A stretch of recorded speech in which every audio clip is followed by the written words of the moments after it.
Okay, good morning. Good morning. Just waiting for a couple of people to get out of the waiting room and hop into the webinar. Typically takes a couple moments for everyone to kind of trickle over.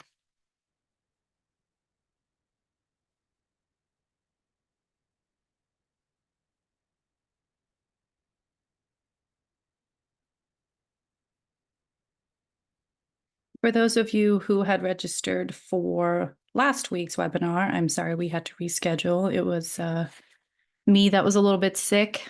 You might be able to still hear it in my voice, so I apologize if I clear my throat here and there. Still kind of getting through the worst of it, but on the right track. So let me just wait a little bit more to see if anyone else trickles in. Otherwise, we will get going.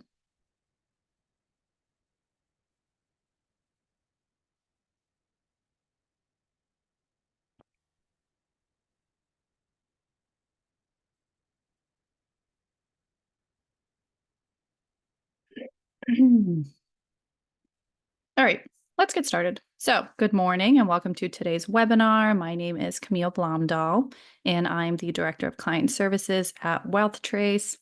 I will be taking you through the WealthTrace Planner today, and if you have any questions as we go along, please send them through the chat, and I will do my best to answer them after each section. I may hold off on answering some of them until the end of the webinar, or I may need to follow up with you via email. And to ask a question, please click on the Q&A button at the bottom of your Zoom window. And hopefully everyone can see my screen, but we're going to be starting off on the home screen. And on this screen, you can get a brief overview of how your plan is looking and how your retirement plan is shaping up. So this page will show you how things are looking if the returns are similar to what they have historically been. So the home screen is a static look into your plan projections, and it assumes the rate of return on all the investments are the same every year, unless there's a future asset reallocation. You can see the projected investment values over here on the right-hand side at John's retirement and at Heather's retirement. And this is not the projected value for each of them, but rather the total investment value at each of their retirement dates. And these projected balances are shown in today's dollars. And what we mean by today's dollars, also known as inflation adjusted dollars, is that we have stripped out inflation to make the numbers easier to understand. We often use today's dollars in financial planning as the projected balances can otherwise appear much larger than what they will actually be worth in, say, 20 to 30 years. You can also see the projected investment balance at the end of their plan here and the projected net worth at the end of their plan. You can see their current asset allocation across all of their accounts here, which is a great way to view or quickly view how you are invested. And you can see any future asset reallocations that have been added here, which we will talk more about when we head over to the plan settings and assumptions. So in these graphs here, you can view things like how expenses are paid for in or before retirement, investment balances, how funds are spent, income versus expenses, and net worth. If you hover over these bars, you can see the breakdown of each bar and see more of the data. You can also click on the legend down here, which will filter out the data, and you can pick and choose on what you would like to view. And over here on the left-hand side, you can see all the investment accounts that are in this plan along with the balances. The accounts that show a date below the balance are the accounts that are linked through Yodlee. And this date will indicate the last time that the account was successfully updated. We will talk more about Yodlee and linking accounts a little bit later in the webinar.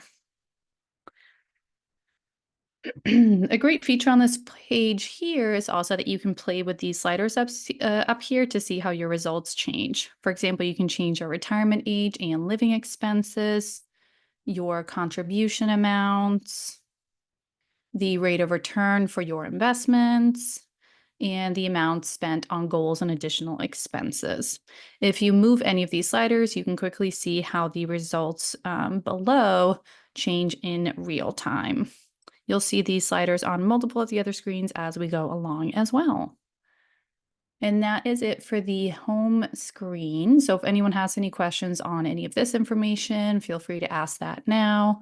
Otherwise, we're just going to go ahead and jump into the plan inputs and assumptions.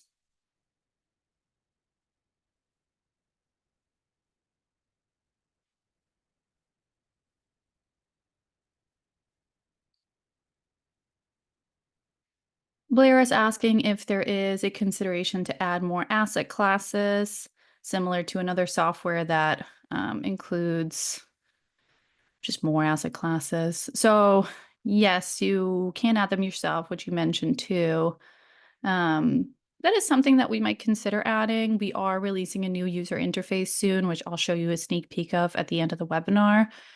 So I can pass that along to see if we have more requests for that. I think we do in terms of at least kind of real estate related asset classes. So I will pass it along. I don't know any plans of adding anything specific right now, but I'll check with the team and see if there are any thoughts on us adding any more.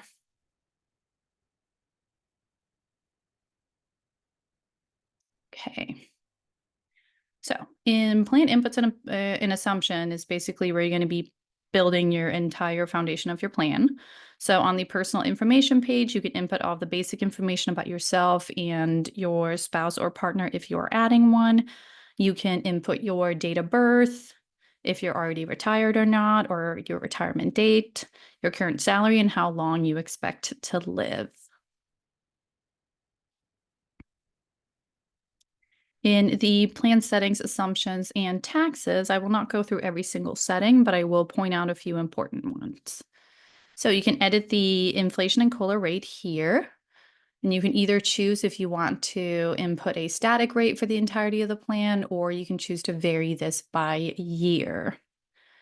So you can simply click on these numbers to edit them, and you can easily add a row or delete a row. This is an important feature to have in retirement planning and will add to the accuracy of your plan projections, especially in times of volatile inflation. And down here, you can input your annual living expense right here. And I also want to point out that in this section, you should enter what you think your living expenses will be when you are retired. So for example, if you have children that you're currently paying for, you will want to remove those expenses from your annual expenses if they're no longer going to be living with you when you are retired. These expenses will automatically be adjusted for inflation within the software, so you will not need to update these every single time you log in unless you have significant changes.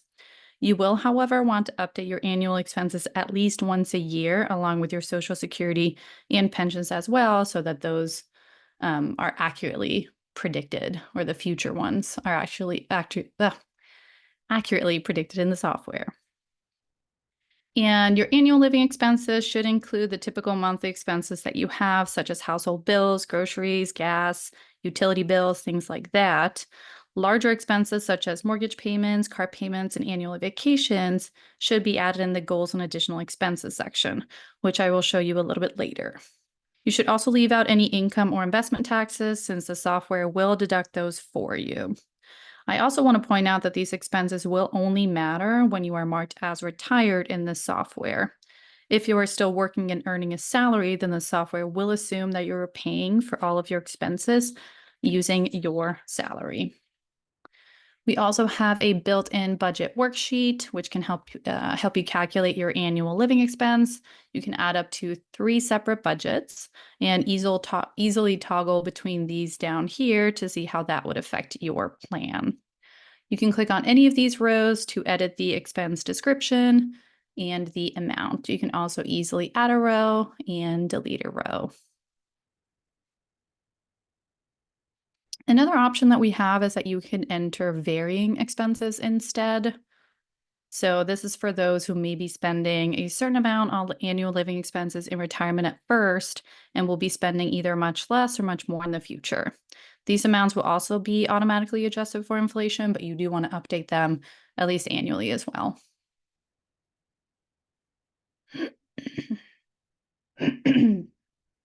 So let's move down to the advanced settings. You can select to reduce living expenses by percentage here when one person passes away. You can select to have the software assume that you are rebalancing your investments annually here. And if this is set to yes, the balances of accounts in each investment section will be rebalanced to their share that existed at the beginning of the year. So for example, let's say you have two investment accounts in the qualified tax deferred section. The first has a starting balance of $500,000 and the second has a starting balance of $400,000. The first account has a beginning percentage of 56% and the second is 44%. Regardless of the growth of these accounts or withdrawals from them, they will be rebalanced at the end of the year such that the first account is again 56% of the total and the second is 44% of the total. This does not include Roth IRAs, 529 plans, and HSA accounts. Those are automatically excluded from that setting. And the idea behind this is that most people will rebalance to maintain their current allocation each year. And this is one way for us to handle this for financial projections in every year. And down here, you can add up to 2 future asset reallocations. You can create your own model to or model portfolio to reallocate to, or choose one of ours. We have many model portfolios for you to choose from, and I will show you where these are located towards the end. A lot of people will reallocate their portfolios as they age. Most people move towards a more conservative asset allocation as they approach retirement to minimize the amount of risk that they are exposed to. And I'd also like to point out that WealthTrace can calculate your Medicare premiums for you and add those into your plan. This can be toggled on right here. This is often an expense that is overlooked in retirement planning. And since the premiums will change depending on your income, it is important to include this. And then we're going to pop over to the taxes section.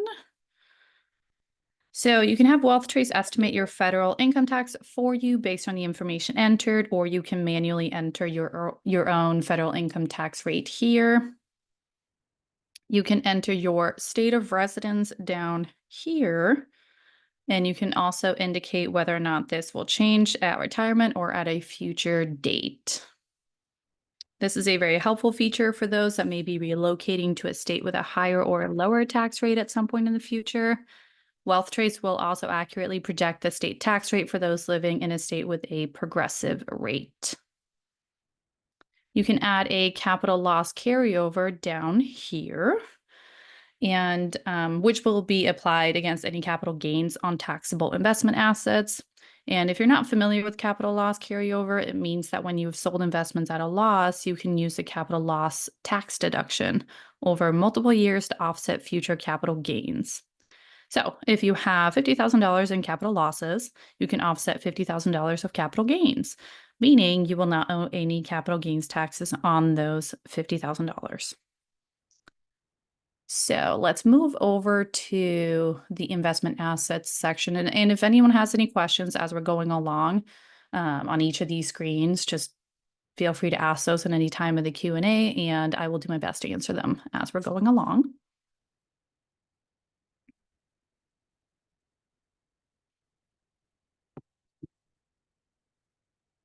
In the investment assets section is where you will see any linked or manually added investment accounts. You can change the account name, assign an owner. You can see your balance here, edit any of the underlying holdings, add contributions, and see the annual return.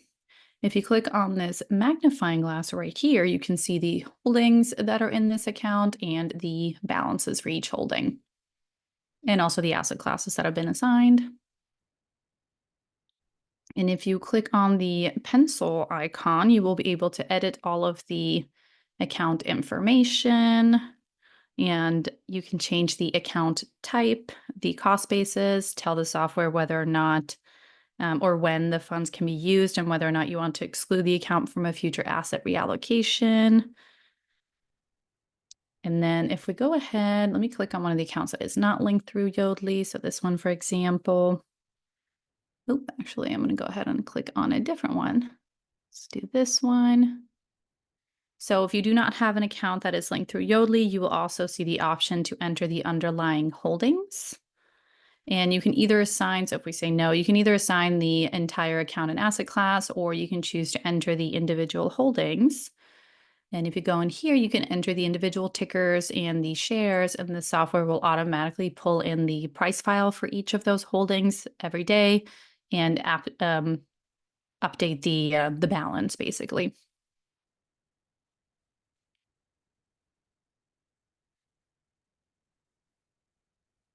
And the accounts that have a green check mark here are the ones that that are linked through Yodlee. And if you see the green check mark, it means that they have been updated upon logging in. And I want to give you a little bit more information about why linking accounts through Yodlee is extremely valuable when creating your financial plan. When investment accounts are linked through Yodlee, the investment assets are updated daily, and we're able to retrieve every underlying holding, such as stocks, bonds, mutual funds, ETFs, and more. We also retrieve the asset class that the holding is assigned to. This allows us to map the holding to the correct asset class within WealthTrace. It also allows us to pull in the historical information for that holding, which is extremely valuable and adds to the accuracy of the projections. And we have 3 sections that accounts will be placed into. In the taxable and tax advantage section, you can add brokerage accounts, Roth IRAs, HSAs, 529 plans. In the qualified tax deferred section, you can add regular IRAs, 401ks, inherited IRAs, SEP IRAs, and more. And finally, in the non-qualified tax deferred section, you can add deferred compensation accounts and annuities.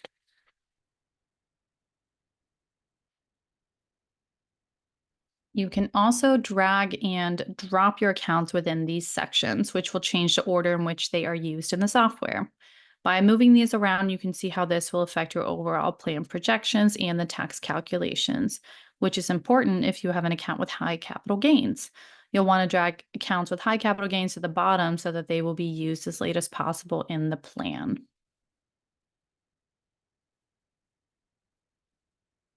Just looking at a question from the Q&A.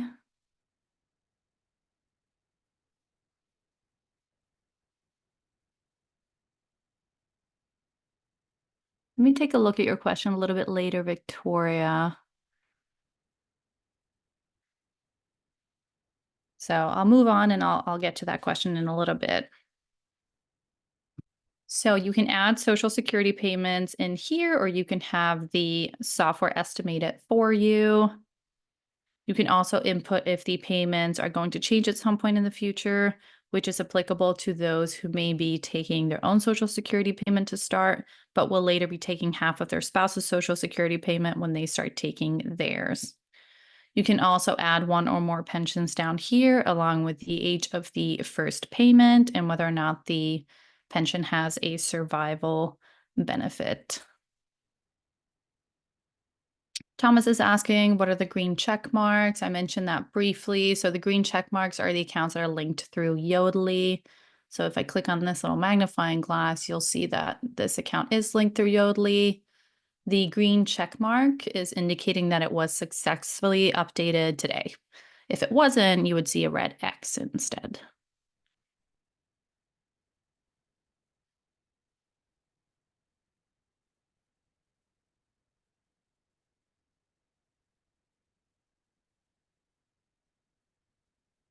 Richard is saying, or asking if I meant that the order of assets on the screen is the order withdrawn by each of the 3 categories. So yes, this does depend on your underlying settings. Most people will have, let me show you the setting.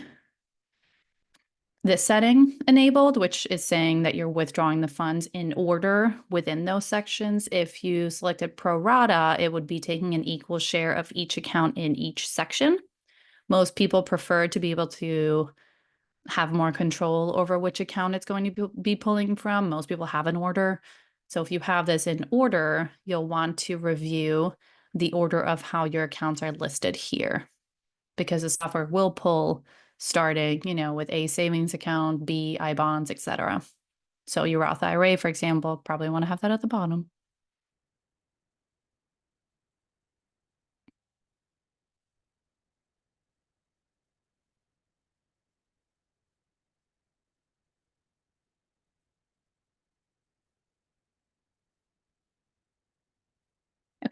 maybe move on. And then if you have any other questions, keep writing them and I'll answer as we go along. Okay, so let's head over to the additional cash inflows. So in this section, you can enter any type of additional income or additional cash inflow that you may have outside of your normal salary, or any type of income that you will have in retirement. You can enter items such as a future inheritance, annuity income payments, proceeds from a home sale or business sale. You can add when and how often the cash inflow will occur, and you can assign the income its own tax rate by either choosing one of our tax rates or entering your own. Just like your annual expenses, you should make any necessary updates here at least once per year. In the goals and additional expenses section, you can add any type of expense that you wouldn't want included in your normal annual expenses.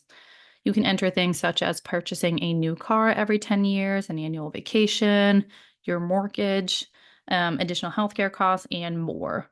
You can easily make changes to these expenses without having to edit your annual living expenses, and you can add when and how often the expense will occur.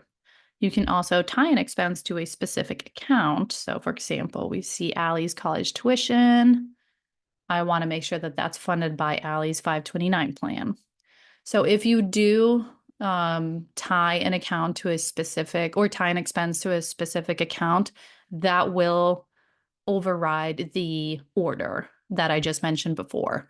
So that is one way to ensure that if you want specific accounts to fund specific things, regardless of the order, you can also tie them to an additional expense.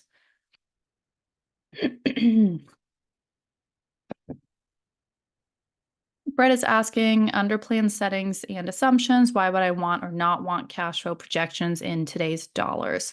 Let me pop over here real quick and show you where that is. So this is the option where you can toggle that on or off. We typically recommend to show everything in today's dollars. Otherwise, it just looks like you're going to have a lot more money than you may feel like you're going to have in 20 to 30 years.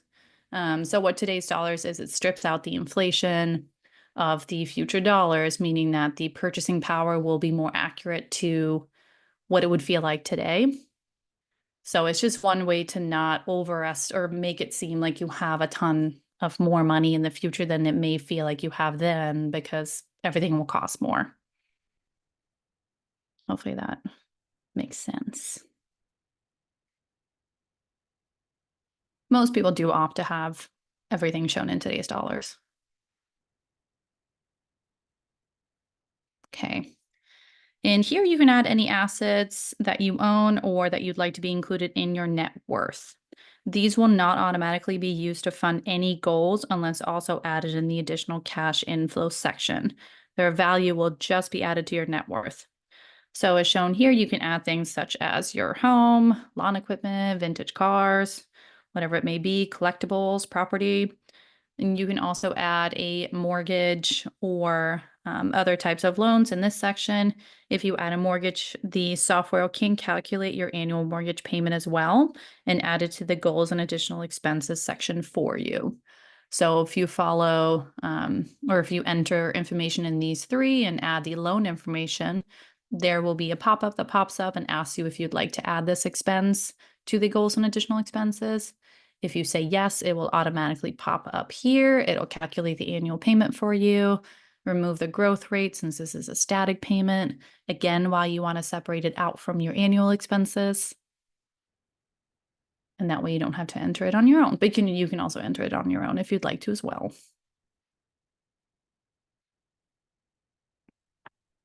Richard is asking if using the future dollars, if it changes any of the end of plan success results. And no, it does not. It will not affect or change any results. It'll just show the amounts appearing less, essentially. So the home screen, even if you do turn that on or off, the home screen will still always show you your end of plan projections in today's dollars.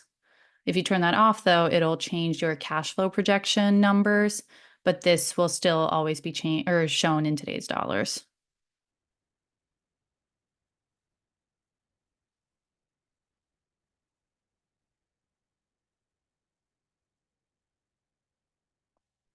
Blair is asking if I can review where or how we input dividend data expected for our taxable brokerage accounts. And if we link the accounts, is that done automatically for you? So any dividends or interest from any account is going to be based on the asset class assigned. So towards the end, I'll show you the asset classes and what that looks like. It's always going to be an estimate since it's being assigned to an asset class. We're not going to be pulling in the exact dividend paid by every single holding. But I can show you where that is towards the end. When you do link your accounts, it automatically chooses an asset class for you.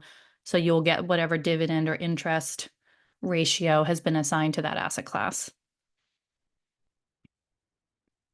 But we will get there. Okay, so now that we've reviewed all the plan inputs and assumptions, let's head over to Monte Carlo.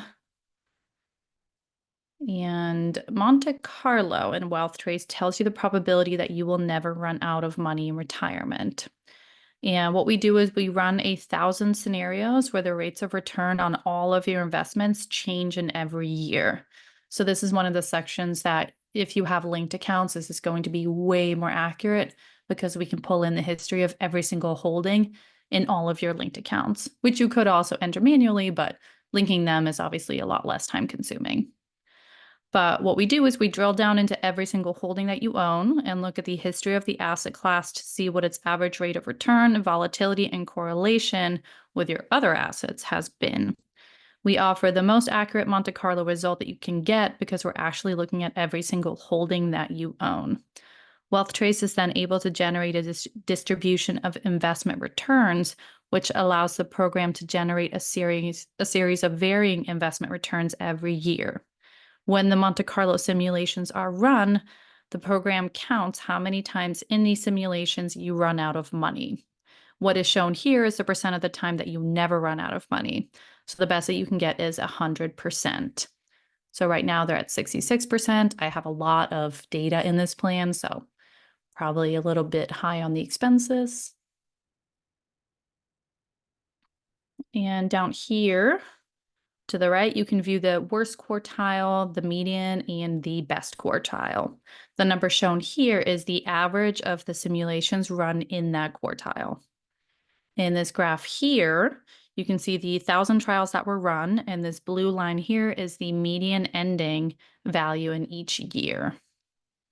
And the sliders that we looked at in the beginning are also on this screen. So if you move these, you can immediately see how your Monte Carlo results change. And another benefit of separating out your larger expenses, like I mentioned previously, is that you'll be able to control them to run simulations for Monte Carlo, for example. So if you wanted to see what if I spend more on a car every 10 years, or what if we spend way more on our annual vacation every single year, you can see what happens to the Monte Carlo results in real time versus having to edit your overall living expenses.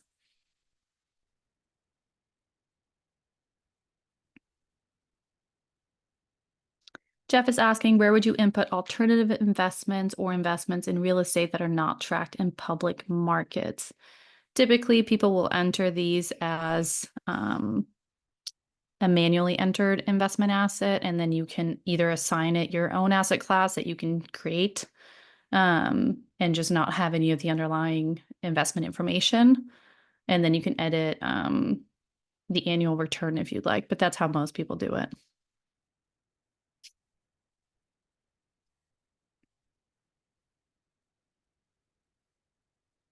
Blair is asking for Monte Carlo. What does WealthTrace use for its source, or how does it estimate future returns and standard deviation for each asset class? So I'll show you towards the end where all of that information is. I believe we pull the last 40 years of data-ish. I'd have to ask the team where we're pulling that data from, but I can show you the standard deviation for those as well.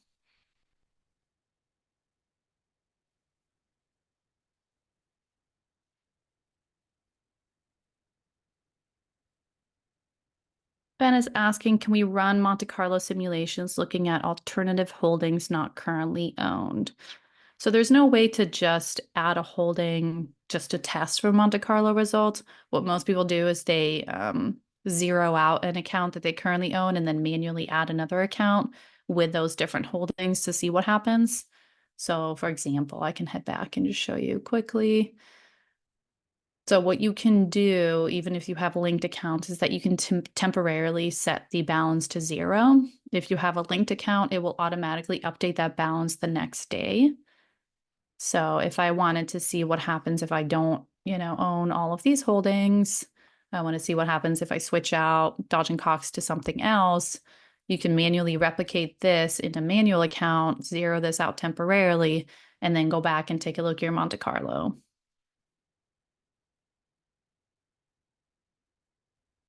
Brett is asking if there is a rule of thumb on Monte Carlo in the financial world, like try to be above 75%. No, not really. It's very individual with Monte Carlo. Some people are completely fine with having a lower percentage. It also depends on how you look at it. Obviously, the more volatile portfolio you have, the more volatile your Monte Carlo will be. But there is really no rule of thumb. We do offer expert support sessions with Doug, who's the founder of WealthTrace and a chartered financial analyst. What he does a lot of time is look at the Monte Carlo and the rest of your results to see kind of what a good result for you would be. Looking at this graph can help too, because their probability of funding all goals is 100% up until a certain age. So sometimes this can be skewed by the fact that they run out of money that last year, but maybe they have a backup plan. So I'd say there's a lot of different factors that makes this, makes establishing a baseline really hard, essentially.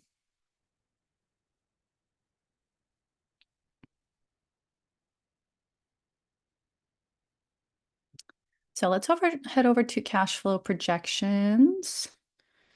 So in here, you can review your cash flow year by year. You can see all of your income broken down in sections. So you can see any pension income, Social Security, any other salary in the plan. You can see all of your cash inflows, your total income, investment growth, and cash inflows here, along with all of your living expenses, all of the separated out additional expenses. And you can also see if there will be a surplus or a deficit in any year in your portfolio, which is a very good thing to know. And then you can see your federal or effective federal income tax rate down here, along with your state income tax rate. You can also see your estimated required minimum distributions. If we scroll over, we will show the total RMD amount. So if you have multiple IRAs, you will see the combined required minimum distribution here across all of those accounts.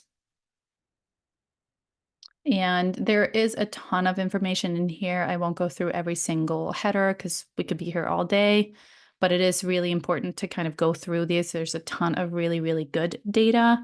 One that people often want to look at is the expenses, especially the taxes. So this will show you all of the tax calculations. You can also see how are we assuming that you're paying for your expenses. So this will just show you by each section. What are we assuming that you're paying from growth, balance, etc. And another one that I think is really good is the investments by each account. So I recommend that if you want to just dig into more of the data on individual accounts, for example, you can look here so you can see, what is the taxes on the investment growth. And you can click on that and it'll show you for each account, not just the overall bucket of accounts. And again, those sliders that we've seen on the other screens are here as well. So if you change any of these, you will see the data below change in real time as well.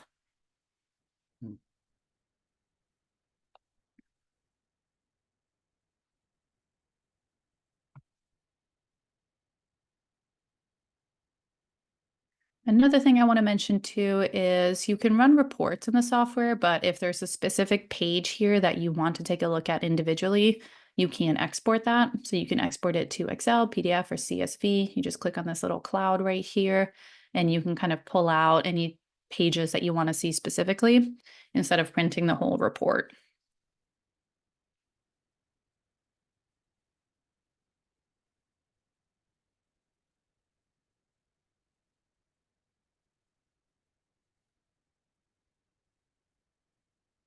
Let me go back to your questions in a little bit. Let's head over here first, and then I will take a look at those.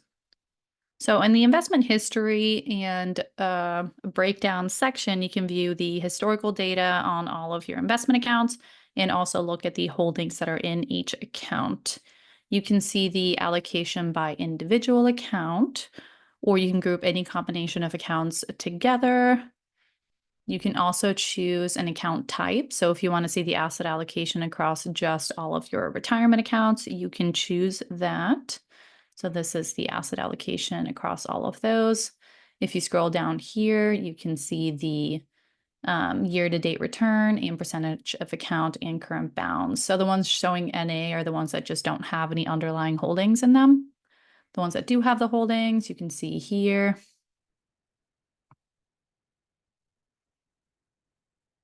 And then if we head over to performance, another thing you can do is you can compare funds that you own to other funds to see if there are options out there that are performing better than yours.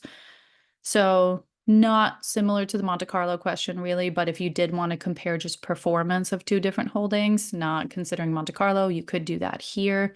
So if you click on the compare holdings, performance, let's do this. You can see the difference between these two, for example. So we're comparing SWPPX, which is a Schwab money market or Schwab fund that tracks the 500 index. You can compare that to SPY and see what which one is performing better, for example. You can also look at fund fees and turnover for your various holdings. So you can see what you're actually paying to own those holdings here. You can select multiple accounts to see all of them if you'd like.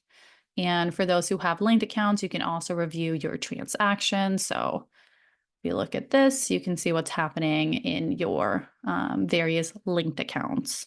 This only works for your linked ones. And then let's head over to, let me take a look at the questions just for one more second.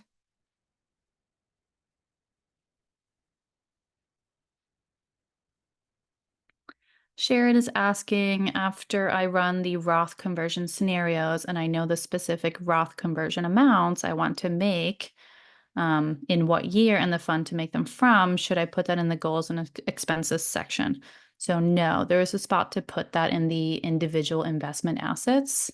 So let's head over back. Let's head back over there for a little bit and I'll show you. And then we'll jump into scenarios.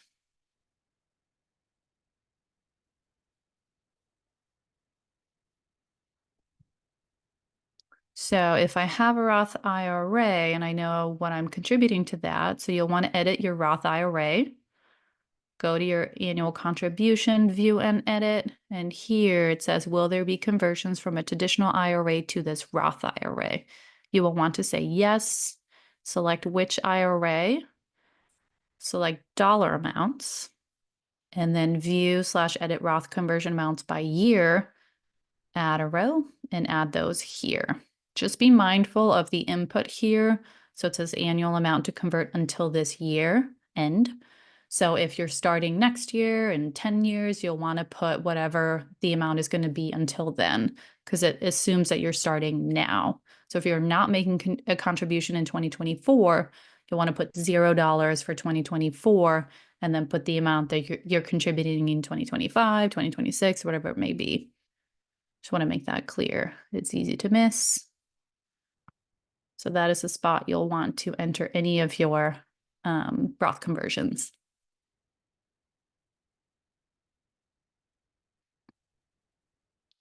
Richard, can you add a little bit more explanation to your question? I'm not sure I fully understand it. If not, I can follow up with you via email as well. Okay. So here you can see all of our preset what-if scenarios. You can explore things like how retiring earlier or later affects your plan. changes in your living expenses, inflation, delaying or reducing your Social Security payments. And you can also create your own user-defined scenarios. In here, you can combine multiple changes at the same time. So for example, you can run a scenario where you have increased investment returns and inflation to see how both of those combined affect your plan versus just running a single preset what if scenario or a single scenario in general. You can also run a bear market scenario. You can create your own if you'd like, or you can choose from one of our recessions here to see how that would impact your retirement plan. And I won't go through all of these, but I will point out our Roth IRA conversion tool. It's very popular. You can select which IRA you would like to convert from, when you would like to start your conversion, for how many years, and which federal tax bracket you would like to stay under. The software will then tell you when and how much to convert in each year to maximize your savings and reduce your taxes. We hosted a webinar recently on Roth conversions. We will do that again. We're just trying to get back into regular kind of programming. So we hope to have another one of those scheduled soon. So make sure to register for that one if you want more guidance on how to use this scenario and how to actually implement the conversion in your plan. I just showed you how to do it briefly in the investment assets section, but the other webinar just goes into the whole scenario in a lot more detail. We will be sending out an email with more details for the next Roth webinar, so you will not miss that. You'll know when it's coming. You can also run reports in the software on your plan. A lot of people like running their plan report monthly or quarterly just to have a record of any changes that you've made. You can add notes to your report as well if you click on this little button here. And you can export your report in multiple formats such as PDF or Excel. And before we head over, I'm going to show you just a sample report quickly so that you know what that looks like. Give me 1 second. Okay, so this is a preview of our plan report. The whole look of this will be changing when we release our new user interface, but at least you know what it looks like now. This has every single page in it, so there's a lot of information, but you can see your current investment assets, basically your whole plan, but it makes it a little bit easier to view for a lot of people. I'm going to scroll down to the cash flow. I think that this might be a little bit easier rather than scrolling side to side, so everything is kind of on one page. So if you do want to run through your whole plan on a little bit more of a holistic view, you can run the report and take a look at this. So tons of information in here. If you keep going, you can kind of see, all your investments year by year, how they're growing or how the software is assuming they're growing. You can look more at how expenses are funded. So you can see it all in here. Let's go back to the software and I'll show you some of those settings that I mentioned earlier. Okay, so if you click on your username to the top right corner, you can click on, well, it'll say just my account, I think, unless you have the multiple plan option like I do. If you did want to sign up for the multiple plans feature, this is what it would look like. So you can create multiple plans for yourself and run different scenarios with bigger changes. Or if you're family and you want to create multiple plans within the family, just know that everyone will have access to all the plans, but this is what that looks like. So I mentioned a little bit before that you can look at the standard deviation assumptions for Monte Carlo for Blair, I believe, who asked before. So this is where you can see the assumptions that we have along with the correlations for the asset classes. It's our team that inputs these, so the exact source, I'm not sure, but I can find that out if anyone's interested. You can change these yourself too if you are tech savvy. You just click on them and change them. If you don't feel, or if you want to return to the regular defaults, just click on this button. So it's not the end of the world if something goes wrong. I have it set to Laplace right now, which means it's more volatile towards the end. Most people will have it at normal, so I'll put it back to normal for now. But you can choose between these two as well. And then I also mentioned earlier about the model portfolios that you can choose to reallocate to in the future. So this is where you find those. You will see all of our preset or pre-created model portfolios here, and you can create your own. So if you want to create one, just click Add Strategy, and then you can change all of the percentages here. Just click on any of these to make any changes. You can also easily delete hours, rename them, whatever you'd like to do. And then asset classes. So here is where you see our default asset classes. You cannot remove these because we need these to be able to map the linked accounts. You can, however, change the underlying assumptions. So you can change the return. This is where you can see the percentage due to dividends and interest. So if you have a linked account or if you entered something, a holding, for example, and you see that it's mapped to value stocks and you want to know what the underlying assumptions are for that, you can go here and take a look at that. You can change this if you'd like. Obviously, it'll change the assumptions for everything that is assigned to the value stock asset class. So if you don't want that, you can create your own and assign your own asset class to specific holdings.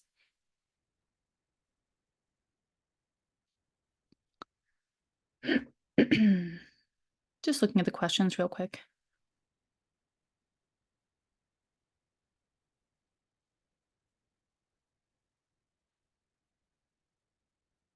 Anonymous attendee is asking, can you customize the report to publish only select pages?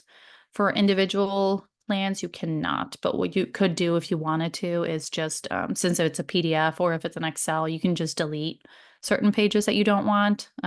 Most PDF software has some sort of editing button.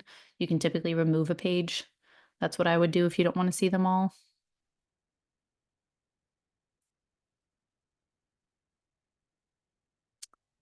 And then let me keep looking at some of your questions. I do want to pull up the new user interface so you guys can see what that looks like as well.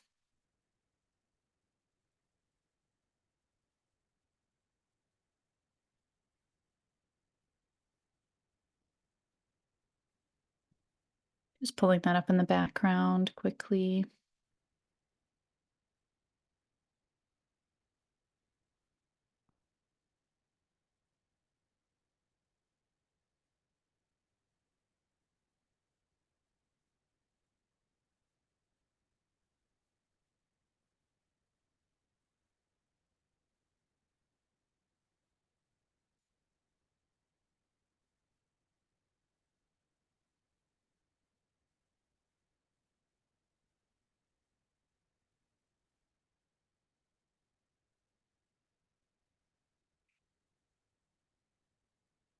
Okay, so I'm going to screen share the new user interface.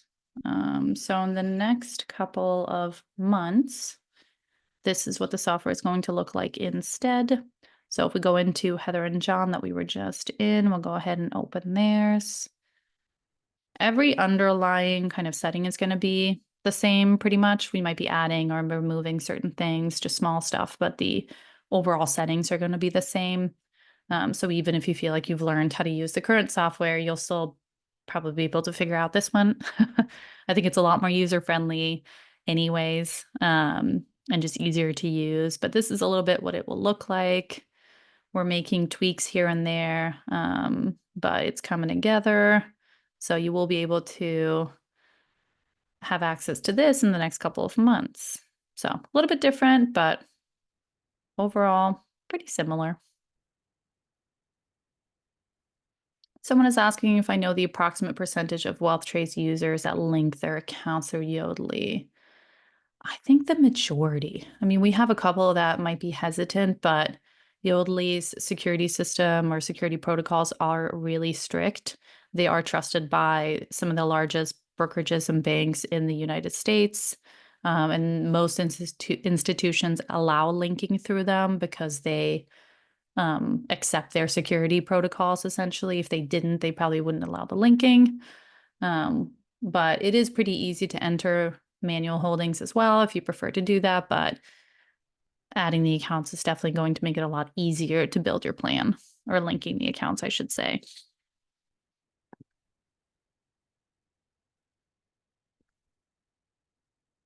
And before we kind of wrap things up,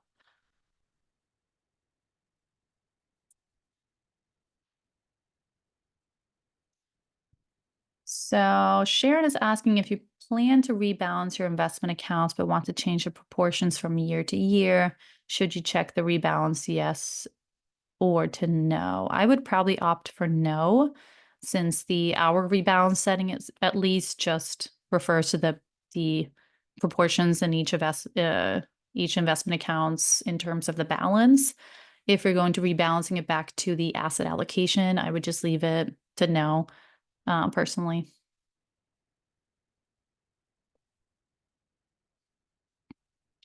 And then before as well, I want to show you guys our knowledge base if you haven't seen it. There is a ton of information in here. So if you have any questions as you're going along, I would recommend just searching it in here. Anything that you search, any related articles that have been published in here will pop up. So there's a ton of information there. You can obviously also utilize the live chat. So if you have any questions for us that you want answered kind of ASAP, you can type it in the chat here, and we will usually be online and able to get back to you as soon as possible. If we're not online, then it'll send us a message and we will respond to you via email instead, always usually same day. We do our best to get back to you as soon as possible. And then we will be hosting more webinars in the future as well. Like I mentioned, we have hosted one on Roth IRA conversions. We will probably be doing that one again pretty soon. And then as soon as we have our new user interface up and running, we're going to be doing much more webinars with that one as well. And then finally, we also offer expert support sessions with Doug Carey that I mentioned a little bit before. He's the founder of WealthTrace and a chartered financial analyst. He can audit your plan for you and review all of your plan inputs with you. So he can look at things like cash flow, withdrawal strategies, Roth conversions, your Monte Carlo results, how to improve those, all kinds of things. And if you have any other questions, I have a couple of questions here. Richard, I'm going to follow up with you via email. Blair, I'm also going to follow up with you via email on your question. So the two of you, I will email you.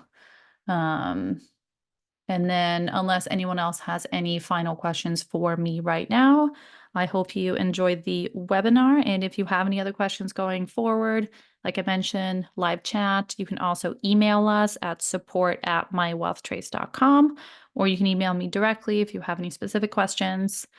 And we will do our best to get back to you as soon as possible and answer any of your questions. And if any of you do link accounts with Yodlee and you run into any issues with those, we help with that as well. Yodlee can be a little finicky with certain institutions, but we are on top of it. So if you have any accounts that you have linked and they're not working, let us know. Don't just wait. We're more than happy to help. But that is it. So I hope everyone has a wonderful weekend. It's finally Friday. It's been a long week. Um, and I look forward to seeing everyone at future webinars. Have a great day.